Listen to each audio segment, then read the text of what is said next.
The journey is conversations with ordinary people about stories of transformation and how we may have had setbacks in our life and how we persevered through those, how we've learned from those obstacles, and how they've maybe helped us on our path today. So, Kylie Lewis, welcome back to the journey. And I know that right now it's a pretty unprecedented time in our world history, and right now specifically in the United States and what's going on in Rockford. Specifically, obviously, I'm talking about the coronavirus or the novel COVID-19. So right now, we're beginning the second week and probably even the third week of how it's impacted the northern Illinois area. And obviously it's been going on worldwide since January of 2019 or 2020, and maybe beginning of December of 19. Some communities are beginning to recover far east, but here in the United States, we're getting impacted right now, and obviously there's huge concerns for certain populations and for specifically the hospitals and the first responders. So what are your thoughts? What are your thoughts about all this? That with all the businesses being closed down except essentials, what are your thoughts? Yeah.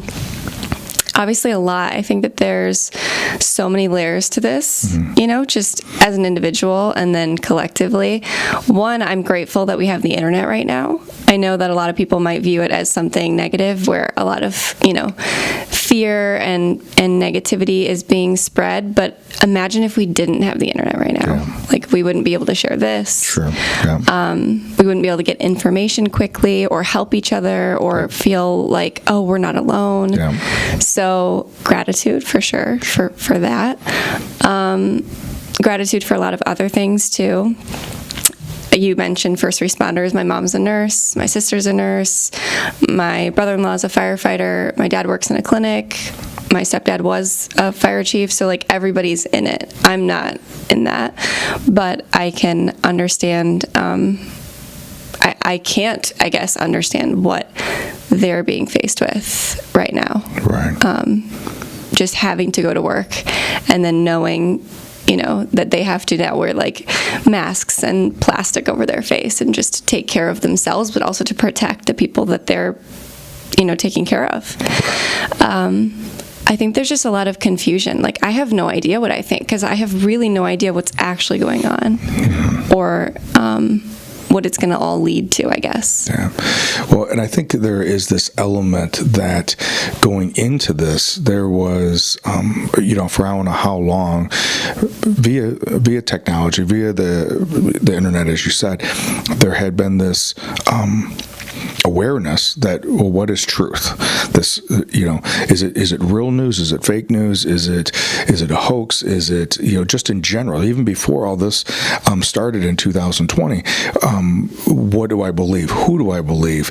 Are they just trying to, hype up emotions and things like that? And so I think that has also been a contributing factor right now. And then I think there are individuals, unfortunately, that are maybe intentionally feeding into that, as well as some people are just responding out of their own fear. So I don't think they're necessarily trying to cause harm, but they're trying to help, but they haven't necessarily checked all the facts, haven't necessarily played it all the way through. Right, and we're so susceptible to that because we're just human. Yeah. So we hear something and we see something, and I fall into this too. I try to be careful about it, but if you see something, then if it makes you feel any heightened emotion, you want to share it. You want to go, oh, did you hear about that? Did you see that? So I think you're right. I think that we're being called right now to be even more aware of not only what we consume, but what we put out. Yeah. Because everything has energy, and we are affecting everybody by what we share. Yeah, I think that's a great point. This idea of being intentional slowing down and being able to, when we get information, when we get something, or when we have our own thoughts, maybe slow down, pause, and slow down before we decide to do something with it, because if we wait a little bit, we may have more information, or if we think it all the way through. I know that there was something that came out last week, and someone passed it on to me, and it was this scare that there was going to be this shutdown that happened, and that was going to be shutting down grocery stores to a certain amount of time, or gas stations to a certain amount of time. Now, the irony of that was that later that night, the Illinois governor did say that there was going to be a lockdown, which for some of us was what we were doing already. It just now was put in place to that next degree. It was only for essential workers. But as I thought through what that original message was, it didn't make sense, because by saying it was only going to be a certain amount of time that the grocery stores were going to be open or the gas stations would be open. Gas stations, as a general rule, don't even need a gas station attendant today. You can just do it at the pump. So that didn't make sense, so negated that one. But if there was only a certain amount of time for it to go to the grocery store, like a short amount of time, well, then you would have increased amounts of people there, which is exactly why we're not doing it. You can't do social distancing if you make everyone go through a door at the same time. So I think my initial reaction when I saw that was fear and concern about what was going on. And then when I paused and stepped back and looked at it closer, that wouldn't make sense. That wouldn't make sense that would be imposed, especially if it wouldn't, based upon what we're currently trying to be fighting. Yeah.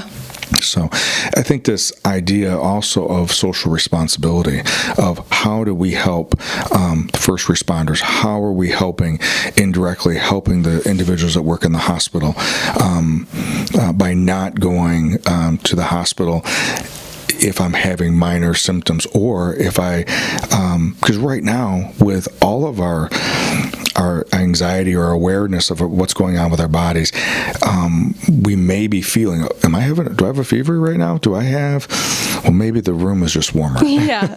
Maybe. Yeah, we've joked, even like in the grocery store, we'll hear someone cough or sneeze and we're like, like breach. Yeah. They have it, kind of joking, but also it's real that we're that much more aware of it right now. Yeah. And I think we have to, again, even settle in with our own awareness of ourselves. Well, we need to increase our awareness, but then also even play that a little bit through, so we're not reacting to it, because it may just be, you have 3 layers of shirts on. Maybe you need to just go down to 2 layers. Right. So it may not actually be a fever. You just may be warm. Yeah. And if it is a fever, maybe it's not the coronavirus, because there's a million other things it could be. Exactly. And so I think those are some things. What are some other things for you regarding this time period? People now we're being asked and being told, not even asked anymore, being told to stay in and remove ourselves from any type of socializing that we had done typically, or a normal socializing. And for some people, they're now going to be working from home. I know even for us as counselors, even though we're considered essential to our community, we are working out of the office, but we're working with telehealth. So we're doing either the sessions online or via phone. So we're not even seeing clients in person anymore. And we're fortunate enough that we can do that. What things for you, just your thoughts about the concerns regarding that for people? Yeah. So I actually had a really difficult experience with this last week, because it was my 30th birthday. So along with many other people, just having like that time. I mean, there's weddings going on right now. I have a girlfriend who's supposed to fly out to Hawaii today, and she was so excited to go, and she's not going to go anymore. Everyone has a level of disappointment and their expectations being let down right now. So I'm not saying that my 30th birthday was more important or even to be compared with anyone else's. But personally, last week, as this was all kind of unfolding, I was learning as much as I could while also being aware of trying not to become overly afraid or panic. I just wanted to like gather as much info as I could so I could make an educated decision about what to do for my birthday. Like, Sure. What do I see people? Do I stay inside? So my family basically planned like a birthday dinner at my mom's house. And they were going to have like 11 or 12 people there, which obviously at the time it was recommended to not be in groups larger than 10. I wasn't really like thinking of it like that. It's not that if they had a couple less, I'd be like, okay, I'll go. I was really just more so trying to look at it as though it could be say that I had it, right? Say that I had the coronavirus and I didn't know, because it's, possible that you could have... Be asymptomatic. Yeah, for up to 2 weeks even. Yeah. And I thought about that, and I thought about like the spider web, right? My mom has patients, my sister has patients, my brother-in-law has patients, basically, and then my grandmothers both have heart conditions. So although I had part of me who, and I'm saying this story because I think that a lot of people can maybe benefit from considering how to sort through this in your head, because you'll have emotions that say, well, it's fine, it's just one day, it's just one dinner. What if we are all going to die? What if it is that scary? Then shouldn't we just be with each other? Shouldn't we hold each other and like cherish every moment with each other? But I think that this is just an amplified version of what we kind of always do when things like this happen, and we let our emotions take over and we lean into that instead of allowing some logic to come in and say, well, if this wasn't my birthday and it wasn't like a special day, if it was just Friday, March 20th, would I get together with a group of 12 people if I was learning all this news right now? And if I knew that potentially I could be harming or even maybe potentially killing someone, right? Like that's the very extreme. Sure. But I had to let my mind go there, not in a fearful way, but in a smart way, in a logical way. And so I ultimately decided, although it was very difficult for me to come to this point, to not go. And everyone else went. So my whole family got together for my birthday, and I didn't go. I wasn't there. So although they weren't mad at me, and they weren't, it wasn't like a catastrophe, I did feel a lot of inner turmoil. So I can understand if people are, falling into, even at the very least, peer pressure to go out to each other's houses, or, even like leaning into that YOLO mentality of, well, screw it, this is all just a mess, so let's just get drunk or something. I've been there before, so I understand it, but I'm at a place in my life where I want to assume now and always that I'm going to, let's say, live forever or live till I'm 120. So why not take care of myself and the people that I love as if that were true? And that's how I can make hopefully better decisions.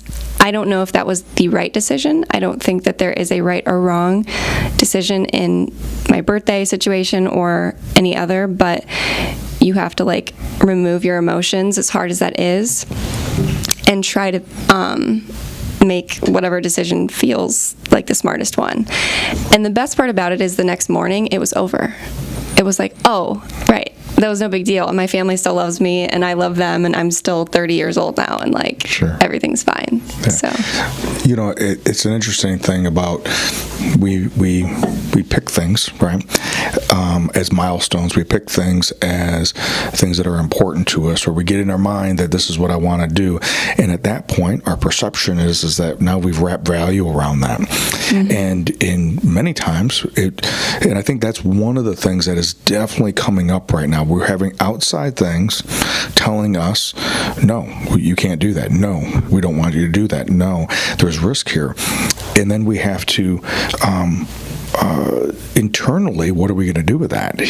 We go through emotions of disappointment and frustration, anger, and maybe sadness, and or we get the other side. Well, it doesn't matter. I'm going to do it anyways, or justifying why we're going to do that. And I think being able to sit with those emotions, because if I am angry, is it just anger and frustration, or is there something underneath that? Mm-hmm. Is it really driven by fear, or is it driven by a deeper sadness? Mm-hmm. And so what's the 2 or 3 layers down from that my initial response? And on normal days, when life is normal, which clearly it is not right now, mm-hmm.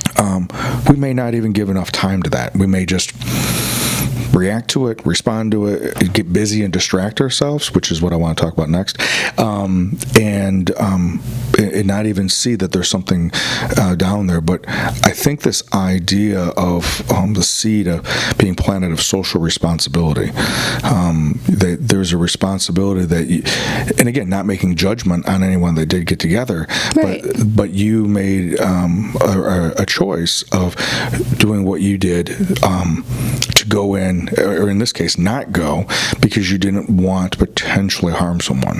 Mm-hmm. So I think sometimes this higher order or higher value system is what allows us, at least allows me, to be able to put some of my initial thoughts and feelings into perspective. Yep.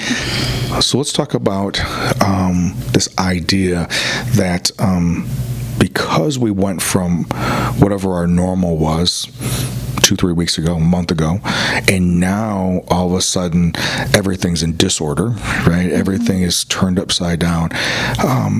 That sometimes we, even if it's not using mood-altering chemicals, right? Maybe it'll be just using busyness to distract us off of other things. And what have you noticed, if you've noticed, your normal routine? It dawned on me last week, right? So I'm a little inconvenienced because the restaurants are closed, right? And so I won't be doing that. But over half my meetings are at coffee shops, and then they became closed. I was like, what the hell? Yeah. I don't eat food there. How did this happen? Yeah. But it was about it being a place, and so then that was a disruption. Or just the fact of people that I see, and I normally go there, I don't even know their names.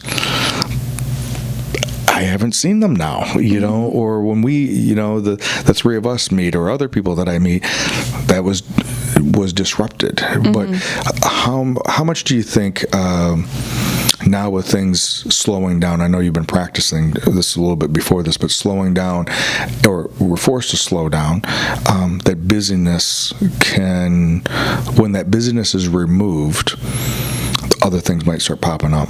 Yeah. Like you mentioned, I chose to do this, or I've been in this for a while, I guess. For like 6 years, I haven't had a job or a car. So to be completely honest, besides going to the coffee shop, nothing has changed for me. Yeah. I don't have a job. Like I said, I don't have a car. My boyfriend and I share a vehicle, but he's been gone a lot. So I think more than anything, I can deeply empathize with the transition that people are being forced to go through right now. And I do write about it in my book, Coming Clean, how painful that transition can be. Because not only are we just used to it, and routine is something that we thrive in as humans, our identity is wrapped up in what we do on a daily basis. And whether that be your job, or even, having your kids be in school, and you have your own day to yourself, to go to the gym, to go to the coffee shop, to do whatever you do, if that's been taken away, which most likely it has, you're being faced with like a micro death, basically. And it can feel like a death. And that's why it's so painful. So when it comes to busyness, I guess what I've learned over the last 6 years, and especially in the last week of working to release my book, is that we are really good, like our brain is really good at finding things to do. So even when you lose your ability to go to your workplace or your usual routine, it won't take long for your brain to find other tasks to fill the space with, even if that's like alphabetizing the seasonings in your cupboard. Sure. I mean, we'll find anything we can do. So I think I would invite all of us to notice what we're filling the space with now that we're presented with this empty space to fill, right? The void that we're all so afraid of, that's really uncomfortable. Notice what you're filling it with now, because I think most of us are probably filling it with social media, because there's a lot to see there, you know? There's a lot there right now. And then some of us are filling it with other things that maybe are not helpful. Maybe they are, but I don't think they should be measured or judged against one another, because I could look at mine and say, well, I've been so busy, but I've been working on my book, so it's positive. Yeah, but I've also been using that as a coping mechanism so that I don't have to sit and feel whatever's coming up for me. Luckily, I've been here so many times, and I've been here long enough that I know I need to force myself to step away, because when I do, a lot comes up. So I guess if someone's listening to this, just know that regardless of what's going on and how you're trying to fill the space, like, there's something underneath. And I promise you, if you take 5 minutes and you put like calming music in your headphones and you just lay, I'm not going to say you're going to cry. If you're a female, you're going to cry. If you're a male, maybe not. And depending on how you are emotionally, obviously that could be different for everybody. But you're going to feel something. Yeah. And if you don't, it will demand to be felt in some way. Well, and I think that's a great point and a great opportunity that is happening right now. It is what's happening. Unlike yourself, who voluntarily, based upon some circumstances, and knowing that your order got thrust into a disorder. Now, you could have, right, gone, forced yourself to have your life to be the same way, but it was time to change, right? In this particular case, most people didn't volunteer for this, and right. So there's a temptation to be angry about it, and it's okay to be angry, right, about the sanctions and about things being imposed. Similar to being afraid, but going below that, and what else is going on? What is it that I'm really afraid of? What's the story that I'm really fearful of? What's the story that I'm really angry about? And that's different for all of us. But to be able to explore that and give some level of voice. And sometimes the voice needs to be initially on paper. Mm-hmm. Because and I know me, and I've said this before, I know exactly who to call if I want to get more. If I'm already sitting in my shit, if I want to get farther into it, I know who to call. I mean, I know who to, because it just gets, squishier and warmer, and they just help me, right? To sit there. And I have other people I call that when I talk to them, it grounds me, and I can see a broader perspective, a bigger perspective, and I know that's more than just this initial layer of what's going on. And one of the upsides, and that's kind of what I want to get into next. So what are some things that we can do right now? What are some things that you're doing right now that you wouldn't be doing if this wasn't happening? One of them you can reach out to somebody, right? And so if you sit with those emotions, sit with those things, and you journal them or whatever you want to call, well, there's people to reach out to. There's coaches, there's counselors, if it is necessary to do those things, and use this as an opportunity to work with. For some people, doing those things now may be easier than ever, because then I don't have to actually go and sit in their office. I can do it online, or I can do it on the telephone. Right. Or I may reach out to that person I haven't talked to in a while, but that is that grounding person. Mm-hmm. So what are some things that you're doing in this time period that your normal even in your life, normal distractions aren't there, normal demands aren't there, because you and I are not speaking. I mean, we are speaking right now, but we're not doing speaking engagements right now, because all the classes and the workshops and the speaking engagements are canceled right now. So what things are you doing right now that you wouldn't be doing if this wasn't happening? Yeah. Well, I think it's important to say that this time is different for me than any other time anyway, because of releasing my book. Okay. So remove all of this nonsense, my life would be different right now, I think, anyway. Well, yeah, why don't you jump into that, because tell us about the book. Tell us about that whole element of the book. Yeah, so I mean, I've been on here talking about the journey I've gone through before in previous episodes. And the book that I just finished writing and released, it's available for pre-order now. It's really a mix between like telling stories of my life, but mostly it's providing tools for people.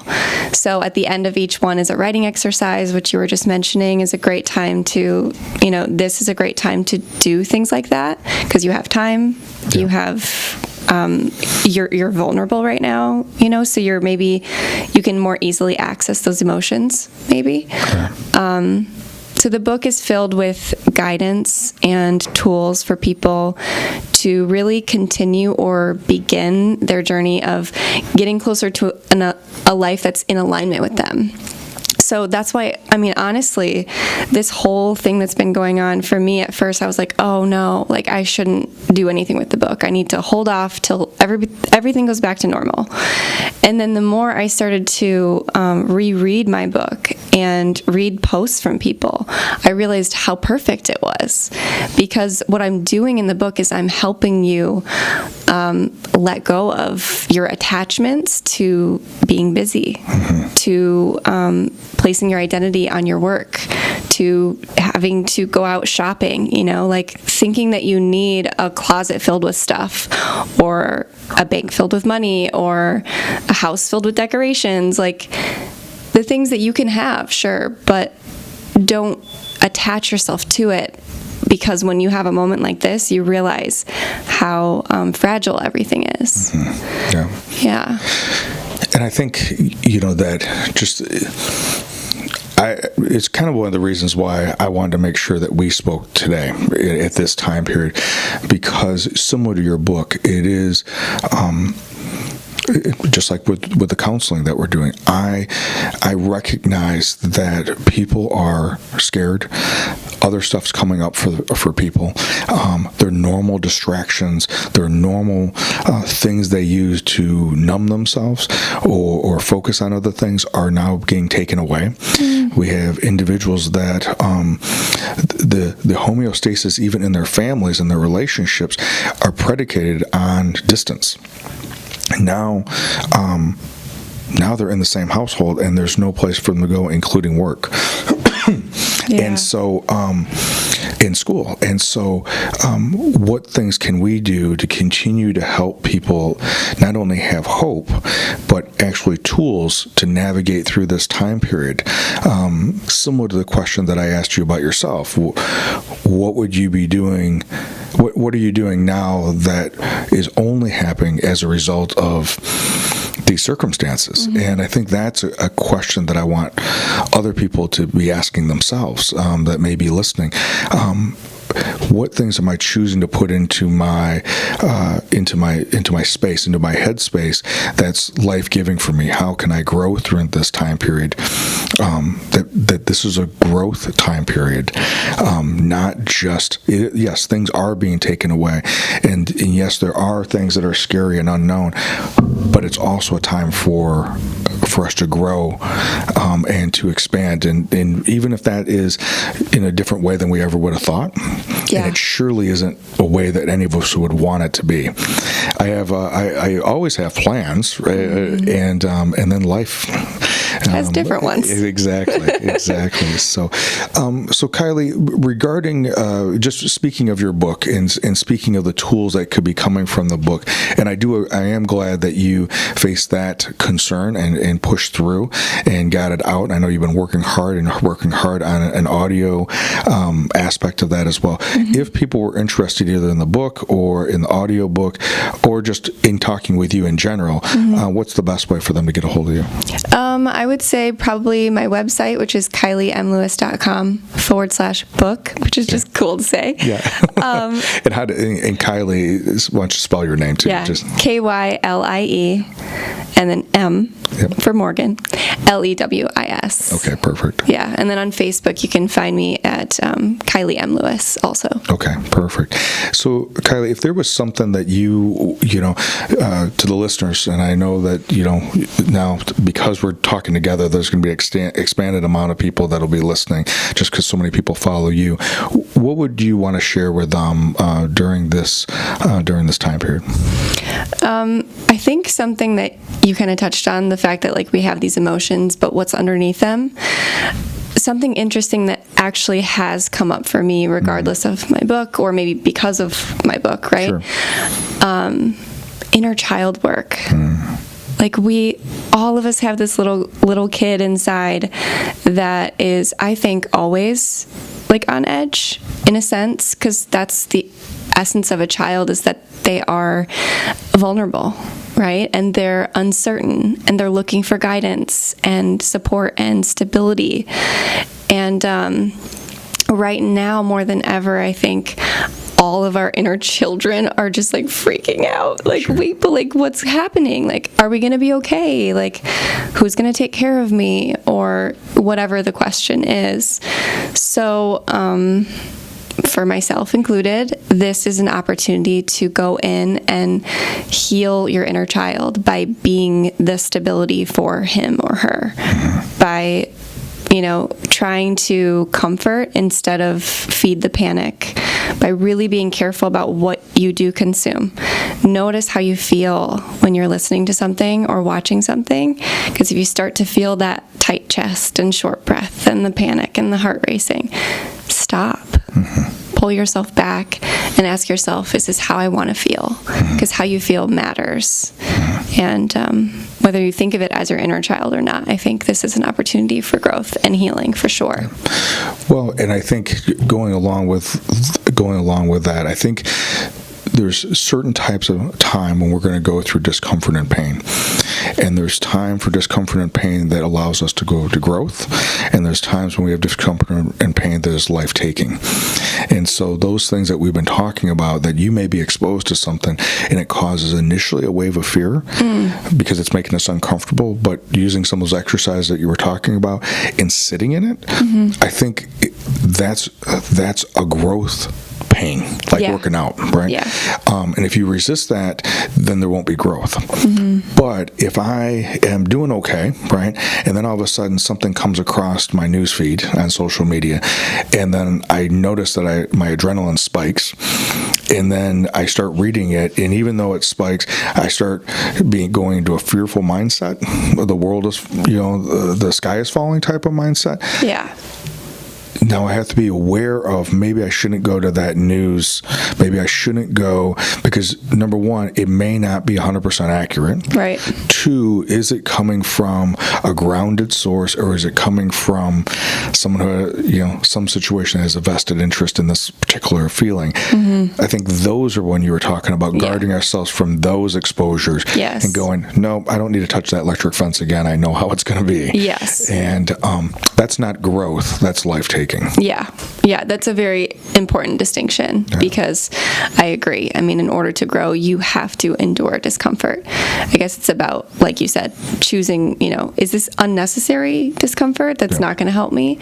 Or is this something I do have to face and sit with and endure so that I can grow? Yeah, perfect. Kylie, thank you as always for coming in and just sharing your own personal journey and your own awareness as you're doing it, but then sharing your message. And I'm looking forward to reading excerpts from your book. Yes. Thanks for having me. Okay. Thank you for being with us today. Throughout this time period, we are going to be sending messages of what we can do during this time period, because even though this is an unprecedented time and a time period which none of us necessarily would want this to happen, especially because of how it's impacting businesses and impacting the vulnerable population. But for us, it is an opportunity to take this adversity and turn it into a growth time period.